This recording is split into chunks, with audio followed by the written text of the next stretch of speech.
Good morning students. आज का हमारा टॉपिक है परमाणु का क्वांटम यांत्रिकी मॉडल।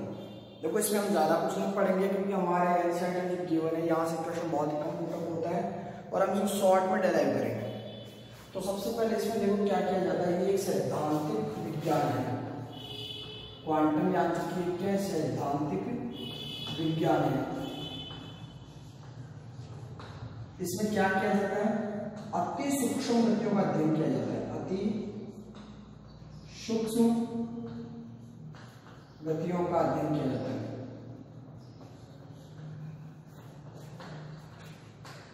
अध्ययन किया जाता है। तो देखो परमाणु क्वांटम यांत्रिकी मॉडल एक सैद्धांतिक विज्ञान है जिसके अंदर अति सूक्ष्म गतियों का क्या किया जाता है, अध्ययन किया जाता है। इस मॉडल को समझाने के लिए सबसे पहले साइंटिफिक श्रोडिंगर और श्रोडिंगर ने एक समीकरण दी थी S psi is equal to P psi।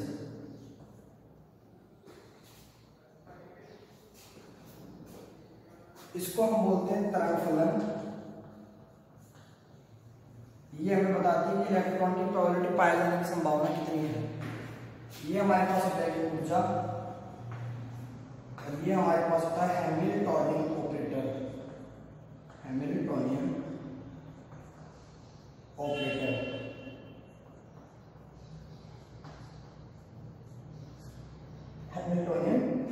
Operator अब देखिए श्रोडिंगर के समीकरण इन्होंने क्या किया, परमाणु की क्वांटम यांत्रिकी गुण को समझाया था। ऐसे भी वस्तु जिसके अंदर हमारे पास द्वैत प्रिंसिपल पाई जाती थी, तरंग प्रकृति और कण प्रकृति गुण पाए जाते थे। ऐसे जो श्रोडिंगर समीकरण थे, इसके लिए इनको 1933 में नोबेल प्राइज दिया गया। नोबेल प्राइज दिया गया। और हम ऐसे भी लिख सकते हैं इसको, del square psi x square plus del square psi y square plus del square psi z square plus 8 pi square m upon h a minus b equal to 0। ये श्रोडिंगर समीकरण थे हमारे पास। 8 pi square m square upon h square और a minus b h square. ये देखो बस हमें इतना ही ध्यान रखना है, श्रोडिंगर ने एक समीकरण दी थी, उसको हम लिख सकते हैं ऐसा ऐसा और इसी को हम क्या लिख सकते हैं, इस प्रकार भी हम क्या कर सकते हैं, डिनोट कर सकते हैं। अब यहाँ पे साई आपको पता है तरंग फलन है, एक्स वाई जेड यहाँ क्या है, एक्स वाई जेड है यहाँ निर्देशांक, जबकि यहाँ पे आपके पास बी क्या स्थितिज ऊर्जा और ये हमारे पास क्या है ऊर्जा एच आंतरिक नियतांक है हमारे पास, एम क्या द्रव्यमान है। अब आप आगे देखिए, बस आपको केवल इस मॉडल में इतना ही ध्यान में रखना है। अब हम अगला इंपॉर्टेंट टॉपिक स्टार्ट करेंगे, क्वांटम संख्या।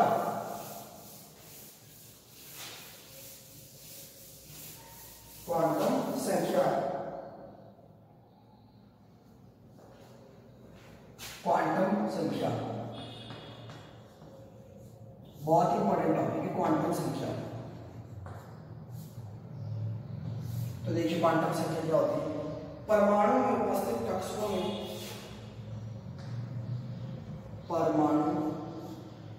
परमाणु में उपस्थित कक्षकों को परमाणु में उपस्थित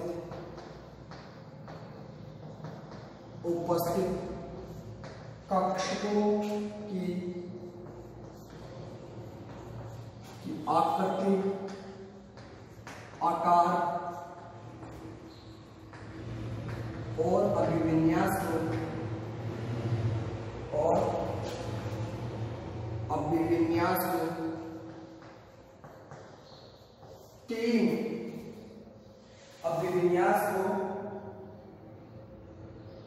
के आधार पर तीन क्वांटम संख्याओं द्वारा अभिविन्यास के आधार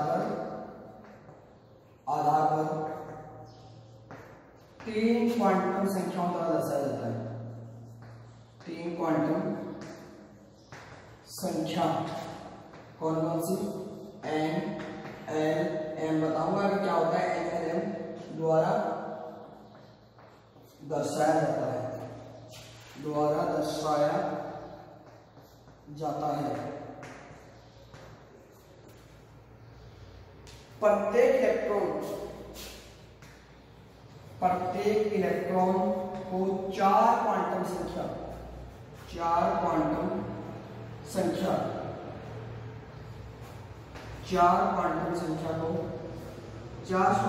संख्या से प्रदर्शित किया जाता है या फिर दर्शाया जाता है।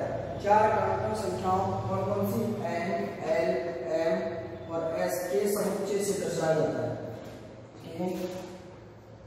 समुच्चय से दर्शाया जाता है, दर्शाया जाता है। अब देखिए क्वांटम संख्या क्या होती है। देखो यहाँ ये क्या करती है, क्वांटम संख्या होती है जिसमें कक्षों की क्या बताती है, आकृति बताती है, आकार बताती है और अभिविन्यास बताती है। और इलेक्ट्रॉन के अंदर क्या करती है, तीनों तो बताती है, साथ में क्या बताती है, चक्रण की दिशा भी हमें बताती है। ये सब चीजें हमें किससे पता चलती है, क्वांटम संख्या से। मुख्यतः चार प्रकार की क्वांटम संख्याएं पढ़ते हैं, एन एल एम और एस। अब क्या क्या होते हैं देखते हैं शुरुआत से। उससे पहले आप एक चीज समझिए,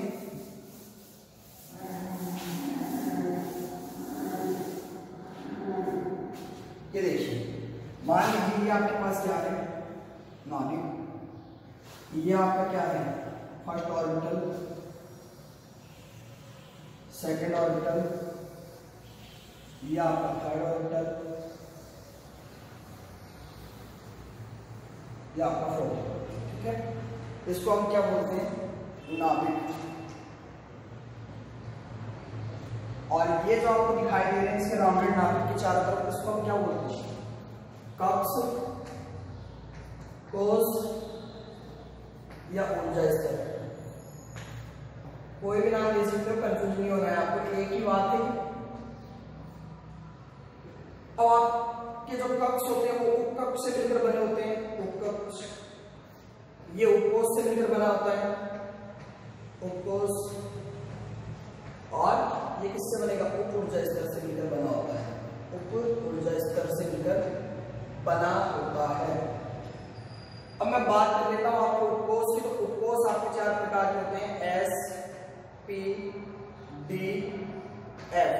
कितने प्रकार के होते हैं, चार प्रकार के क्या होते हैं, उपकोष होते हैं। अब देखिए इसका हम यहाँ के एल की वैल्यू लिख सकते हैं 0 1 2 3। एस के लिए एल की वैल्यू 0 होती है, पी के लिए 1 2 3।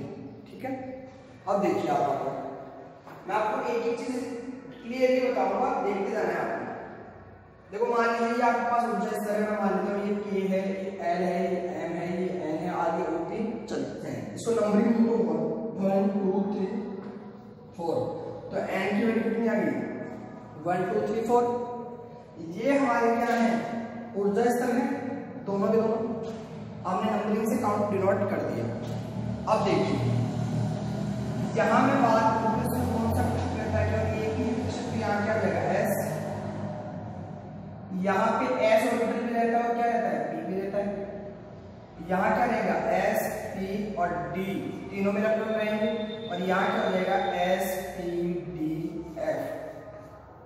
ये आपके सभी कैसे हैं, उपकोष हैं। किस प्रकार रहते हैं, पहले कक्षा में लेफ्ट से इलेक्ट्रॉन रहते हैं, दूसरे में एस पी और फिर एस पी डी और एस पी डी एफ। अब एल की बात कर लेता हूं, एल बराबर 0, ठीक है, एल बराबर 1।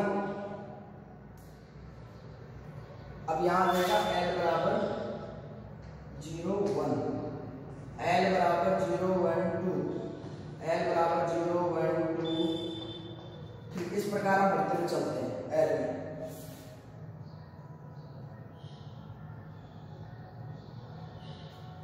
अब किसी ऑर्बिटल में अधिकतम कितने इलेक्ट्रॉन होते हैं वो कैसे निकालते हैं, अधिकतम इलेक्ट्रॉन की संख्या, अधिकतम इलेक्ट्रॉन की संख्या, इसका फॉर्मूला देख लेते हैं, 2n²। क्या होता है इसका फॉर्मूला, 2n²। अब मान लीजिए आपके पास n बराबर 1 है तो अधिकतम इलेक्ट्रॉन कितने होंगे, 1 का कर दीजिए स्क्वायर यानी 2 इलेक्ट्रॉन। n बराबर 2 जा 4, 4 टू जा 8 इलेक्ट्रॉन। यदि आपके पास n बराबर क्या है 3 है तो कितना आएगा 3 3 जा 9, 9 टू जा 18 इलेक्ट्रॉन। और अगर आपके पास 4 है तो कितना आ जाएगा 4 4 जा 16 और 18 इलेक्ट्रॉन, सॉरी 4 4 जा 16, 16 टू जा 32 इलेक्ट्रॉन, 32 इलेक्ट्रॉन। इस प्रकार हम निकाल लेते हैं कि किस ऑर्बिटल में कितने इलेक्ट्रॉन आएंगे या फिर किस ऊर्जा स्तर में कितने इलेक्ट्रॉन भरे जाते हैं, वो अधिकतम इलेक्ट्रॉन की संख्या हम कैलकुलेट कर लेते हैं। अब हम बात कर रहे थे क्वांटम संख्या की, तो सबसे पहले मैं बात करता हूं मुख्य क्वांटम संख्या। अब मुख्य क्वांटम संख्या क्या होती है, देखिए पहले सबसे पहले मुख्य क्वांटम संख्या, मुख्य क्वांटम संख्या, इसको हम रिप्रेजेंट करते हैं स्मॉल n से, इससे रिप्रेजेंट करते हैं स्मॉल n से। मुख्य क्वांटम संख्या इसको हम लिखते हैं स्मॉल n से। ये हमें इसके बारे में बताती है, उपकोष के बारे में बताती है, इसके बारे में उपकोष के बारे में बताती है, या फिर मैं उपकोष की बजाय मैं ये कह दूं ऊर्जा स्तर के बारे में बताती है, इसके बारे में ऊर्जा स्तर के बारे में हमें बताती है। ठीक है, अब आगे देखिए, अब ऊर्जा स्तर के बारे में हमें बताती है। मैं एक बार इसको मिटा रहा हूं तो साइड से। पहला क्वेश्चन क्या है, ये बताती है कि कौन सा ऊर्जा स्तर है। तो मैं मान लेता हूं n की वैल्यू क्या हो सकती है 1 2 3 4। इसको मैं कैसे रिप्रेजेंट कर सकता हूं k l m n, इस प्रकार मैं रिप्रेजेंट कर सकता हूं इसको। आगे क्या होंगे, आगे चलते जाएंगे। इससे देखो हम परमाणु का आकार डिफाइन कर सकते हैं। कैसे, हमें पता चल गया इसके मान लीजिए n बराबर 1 है, तो हम बता सकते हैं इसकी त्रिज्या कैलकुलेट करके इसका आकार इतना होगा। यदि हम टूट की बात करते हैं तो इसमें करते हैं क्या बता सकता है हमें, परमाणु आकार का एक्सप्लेन करता है, परमाणु के आकार की व्याख्या करता है, परमाणु के आकार को बताता है, आकार की पुष्टि करता है, पुष्टि करता है। क्या बताता है हमें, परमाणु का आकार बताता है। और देखिए इससे हमें क्या पता चलता है भाई, n की वैल्यू अगर बढ़ेगी, n की अगर वैल्यू बढ़ेगी तो यहां नाभिक से इलेक्ट्रॉन के बीच की दूरी भी क्या होगी, बढ़ेगी। और जब दूरी बढ़ेगी तो परमाणु का आकार भी क्या होगा, बढ़ेगा। तो हम लिख देते हैं यहां पे कक्षक का आकार, कक्षक आकार क्या होगा, बढ़ेगा। क्यों, क्योंकि नाभिक और इलेक्ट्रॉन के बीच की दूरी क्या होती है, बढ़ती है। फिर आगे देखिए आप, और इसकी ऊर्जा भी क्या होगी, कक्षक की जो ऊर्जा होगी वो क्या होगी, कक्षक की वो भी बढ़ जाएगी। क्या होगा, वो भी बढ़ेगी। अब एक लास्ट पॉइंट आपको मैं बता देता हूं, मुख्य क्वांटम संख्या का मान कभी भी 0 नहीं होता। क्या नहीं होता, शून्य नहीं होता, शून्य नहीं होता। क्या, मुख्य क्वांटम संख्या का मान कभी भी शून्य नहीं होता है। तो देखो मुख्य क्वांटम संख्या में क्या बताती है, मुख्य क्वांटम संख्या में ऊर्जा स्तर के बारे में बताती है। हमने देखा ऊर्जा स्तर क्या थे, n बराबर 1 2 3 4 के एलिमेंट, ये हमारे पास क्या थे, ऊर्जा स्तर थे। ठीक है, इन्होंने बताया कि इसकी पुष्टि करता है, परमाणु के आकार की पुष्टि करता है। परमाणु के आकार की पुष्टि क्यों करेगा, कि जैसे जैसे ऊर्जा स्तर बढ़ते जाएंगे परमाणु का आकार भी परिवर्तित होता जाएगा। फिर हमने देखा जैसे जैसे ऊर्जा स्तर बढ़ रहे हैं वैसे वैसे उसका आकार बढ़ रहा है। क्यों, क्योंकि नाभिक से इलेक्ट्रॉन की दूरी क्या होती जा रही है, बढ़ती जा रही है, और उसकी ऊर्जा भी क्या होगी, बढ़ती जाएगी। और इसका मान कभी भी क्या नहीं होता, 0 नहीं होता। इसका मुख्य क्वांटम संख्या का मान n का। अब आप आगे चलिए, ये तो थी हमारी मुख्य क्वांटम संख्या। फिर अब बात करते हैं दिगंशीय क्वांटम संख्या, दिगंशीय क्वांटम संख्या, दिगंशीय क्वांटम संख्या, क्वांटम संख्या, इसको हम रिप्रेजेंट करते हैं स्मॉल l से, इससे रिप्रेजेंट करते हैं स्मॉल l से दिगंशीय क्वांटम संख्या, या फिर हम इसको बोलते हैं कि बोहम क्वांटम संख्या। दूसरा नाम इसका क्या होता है, बोहम क्वांटम संख्या, बोहम क्वांटम संख्या। और इसका तीसरा नाम भी होता है कक्षक कोणीय संवेग। मैं ये कहती हूं इसके अंदर क्या रहता है, कक्षक कोणीय संवेग रहता है, कक्षीय कोणीय संवेग भी रहता है इसमें, कोणीय संवेग। क्या पाया जाता है इसमें? कक्षीय कोणीय संवेग पाया जाता है। किससे रिप्रेजेंट करते हैं? सिंबल एल से रिप्रेजेंट करते हैं। अब एल के वैल्यू को निकालते कैसे वो देखिए। अब आपको बता दूं जो एल का जो मान होता है वो 0 से कहां तक होता है? n+1, 0 से n+1 तक इसका क्या होता है? मान 0 से n-1, या फिर मैं कह दूं आप ये समझो इसका मान 0 से स्टार्ट होता है 0 1 2 3 4 5, जबकि हमारे मुख्य क्वांटम संख्या का मान क्या नहीं हो सकता? कभी भी 0 नहीं हो सकता, लेकिन इसका मान कहां से स्टार्ट होता है? 0 से। अब आप आगे देखिए, यहां पे उपकोष लेते हैं। उपकोष हमें पता है कि 0 एल का मान 0, तो उपकोष कौन सा होगा? s। यदि 1 है तो p d f, ये 2 के लिए, सॉरी 2 के लिए, ये 3 के लिए, 4 के लिए g h। आप इस प्रकार आगे कर दोगे। अभी तक हमारे पास 4 ही डिस्क्राइब है उपकोष, जिसको हम बोलते हैं s p d f। अब देखिए आप आगे,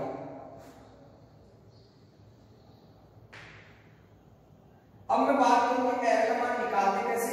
ये हमें कक्षक के त्रिविमीय आकार को दर्शाती है। कैसे? कक्षक के त्रिविमीय आकार को दर्शाती है। कक्षक के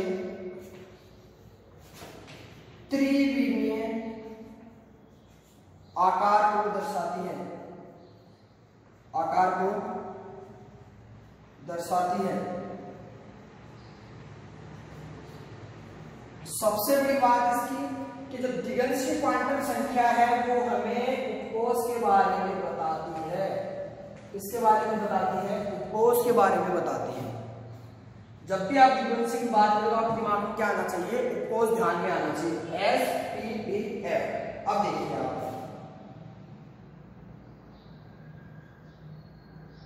मैं आपको वैल्यू बताता हूं इसके अंदर n और l को रिलेट करके बताता हूं आपको।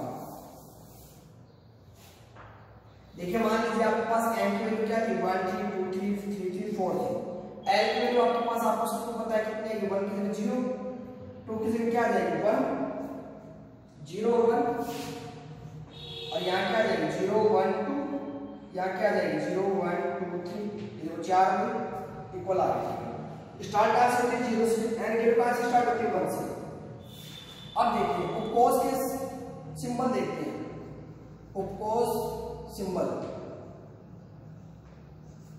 अब हम बात कर लेते हैं कि एक n बराबर 1 है, l बराबर 0 है, तो हम जानते हैं कि 0 किसके लिए उपकोष को डिनोट करते हैं? s के लिए, तो मैंने लिख दिया यहाँ पे s। अब बात आती है n क्या था? n ऑब्जेक्ट तक बताता था, तो s में कौन सी में नंबर बन गए। फिर हम इसकी बात करते हैं जब 2s 2 1 के लिए p 2p, 3s 3p 3d, 4s 4p 4d 4f। इस प्रकार हम क्या रिप्रेजेंट कर लेते हैं? उपकोष के सिंबल और दिग्वंशीय क्वांटम संख्या निकाल लेते हैं। कैसे निकालते हैं? देखो यदि n की वैल्यू 1 है तो इसकी वैल्यू 0 होगी, अगर इसकी वैल्यू 2 है तो इसकी क्या होगी? 0 और 1 दोनों होंगी। मतलब इस प्रकार आप क्या कर लेते हो?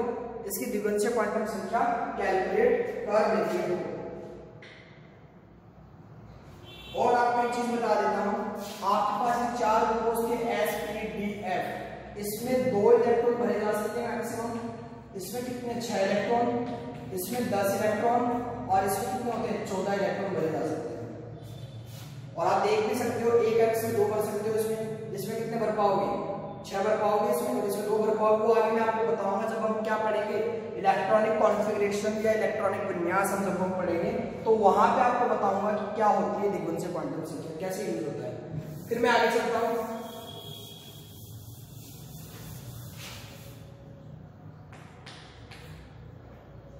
हमने 2 क्वांटम संख्याएं पढ़ ली है।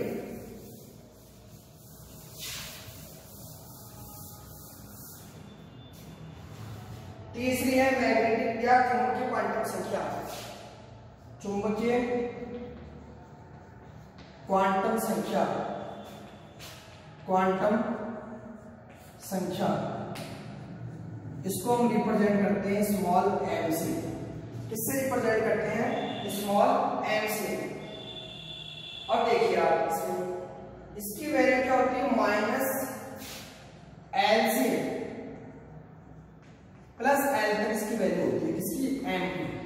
मैं बताऊंगा कैसे माइनस एल से प्लस एल होती है, एक बार आप देखते जाइए केवल।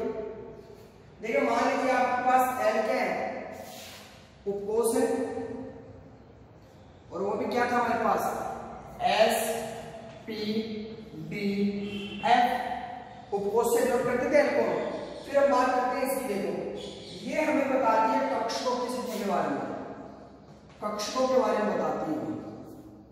अब यहां देखते हैं कक्षकों की संख्या, कक्षकों की संख्या, कक्षकों की संख्या। देखिए कक्षकों की संख्या में क्या होता है, एस के हम जानते हैं कितने आते हैं, 1, और ये हो जाएगा 3, 5, 7। आप क्या कीजिए, दोनों को बढ़ाते जाइए, ठीक है। इसका मतलब इसमें कक्षक कितने होंगे, 1, इसमें कितने होंगे हमारे पास 3, और इसमें कितने होंगे 1 2 3 4 5, और इसमें कितने हो जाएंगे 7, 1 2 3 4 5 6 7। इस प्रकार हम क्या करते हैं, ये जो चुंबकीय क्वांटम संख्या होती है वो हमें किसके बारे में बताती है, कक्षकों की संख्या के बारे में बताती है। अब यहां पे देखिए निकालते कैसे इसको, एम का कुल मान होता है, एम का कुल मान, या फिर मैं कह दूं कक्षकों की टोटल संख्या, इसको आप निकाल सकते हो 2l + 1, 2l + 1। अब यहां पे देखिए आप 2l + 1 के लिए n कुल मान की संख्या आ जाएगी आपके पास। अब n कैसे निकालेंगे, n चल जाओ n, मैंने कहा था इसकी वैल्यू -l से l तक होती है, ठीक है। इसकी s की वैल्यू कितनी होती है भाई, आपके पास कक्षकों की संख्या कितनी आएगी 1, तो इसका मतलब 1 तक होगी, तो इसका मतलब क्या होता है -l से +l, तो कितना आ जाएगा 0।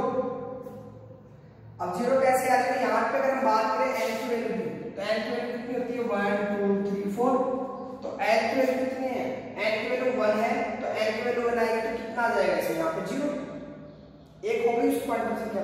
फिर n की वैल्यू कितनी आ रही है 2, तो देखो इस 2 के लिए हम क्या करते हैं, 2 के लिए यहां पे आएगा -1 0 + 1, -0 0 + 1 कैसे आ रहा है, आप ये देखिए पहले इसको, आपको ध्यान में रखना है इसकी वैल्यू 1 होती है तो 0 आ गई सबसे पहले, इसकी वैल्यू 3 होती है तो 0 के बाद एक माइनस में आ गई, एक प्लस में वैल्यू आ गई, यही आपने यहाँ पे किया है। फिर आप देखिए यहाँ पे 5 में से कितनी आएगी, इसकी वैल्यू कितनी होती है 3 आएंगे संख्या, ऊर्जा स्तर 3 होंगे, कक्षकों की संख्या कितनी है 5, तो कक्षक कौन सी होंगे -2 -1 0 +1 +2, ऐसे इसके निकाल लीजिए -3 -2 -1 0 +1 +2 +3। इस प्रकार आप क्या कर लेते हो, n की वैल्यू कैलकुलेट कर लेते हो। वैल्यू कैसे कैलकुलेट करते हो, आपको पता है इसकी वैल्यू कक्षकों की संख्या कितनी है, तो 1, 3 है तो -1 0 +1, यानी 0 का भी 1 + 1 माइनस करते जाएंगे, यहाँ 5 है तो क्या हो जाएगा -2 + 2 8 हो जाएगा, यहाँ 7 है तो -3 और +3 ऐड हो जाएगा। इस प्रकार n की वैल्यू भी क्या कर सकते हो, कैलकुलेट कर सकते हो। ये हमें कक्षकों के अभिविन्यास के बारे में बताती है, क्या बताती है, कक्षकों के अभिविन्यास के बारे में, अभिविन्यास। और हमारा अंतिम जो संख्या आती है क्वांटम संख्या, वो देखिए अंतिम जो हमारी क्वांटम संख्या आती है वो देखेंगे हम, चक्रण क्वांटम संख्या, चक्रण क्वांटम संख्या, इसको हम डिनोट करते हैं ऐसे। ये हमें बताता है कि इलेक्ट्रॉन अपनी एक्स पर किस प्रकार घूमता है, या तो वो कैसा घूमेगा दक्षिणावर्त, या फिर घूमेगा वामावर्त, मतलब दक्षिणावर्त मतलब राइट साइड में, ठीक है, और लेफ्ट साइड में अगर आप उसको इंग्लिश में याद रख सकते तो आपको बहुत इजी रहेगा। आप याद रख लेना क्लॉकवाइज घड़ी की दिशा में और एंटी क्लॉकवाइज, तो देखिए आप एंटी क्लॉकवाइज की बात करें तो ऐसे चलेगा, ये घड़ी की दिशा में चलेगा, ठीक है। इसको आप रिप्रेजेंट कैसे करते हैं, क्लॉकवाइज होता है तो उसको आप लिखोगे प्लस हाफ, और अगर जो एंटी क्लॉकवाइज होता है उसकी इंग्लिश सिंबल लिखो माइनस हाफ। बस इसमें आपको इतना ही ध्यान में रखना है चक्रण क्वांटम संख्या में। तो देखो आज हमने क्या पढ़ लिया, क्वांटम संख्या पढ़ ली, 4 प्रकार की होती थी। कौन कौन सी, मुख्य क्वांटम संख्या, दिनंशीय क्वांटम संख्या, चुंबकीय क्वांटम संख्या और चक्रण क्वांटम संख्या। हम इस पे एग्जांपल्स करेंगे कुछ, वो करेंगे हम नेक्स्ट क्लास में। आज के लिए इतना ही, थैंक यू।